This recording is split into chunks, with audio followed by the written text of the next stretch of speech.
we will not be drawn into the wider war in our objectives throughout this conflict. First, we will protect our people in the region. Second, while taking the necessary action to defend ourselves and our allies. And third, we will keep working towards a swift resolution that brings security and stability back to the region and stops the Iranian threat to its neighbours. I want to see an end to this war as quickly as possible.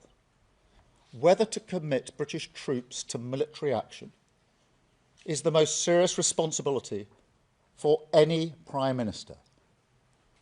I have been attacked by some for my decision not to join the offensive against Iran.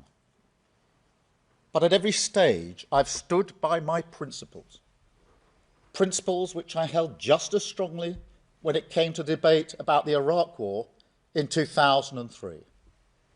Principles which I believe are shared by the British people, that our decision should be based on a calm, level-headed assessment of the British national interest.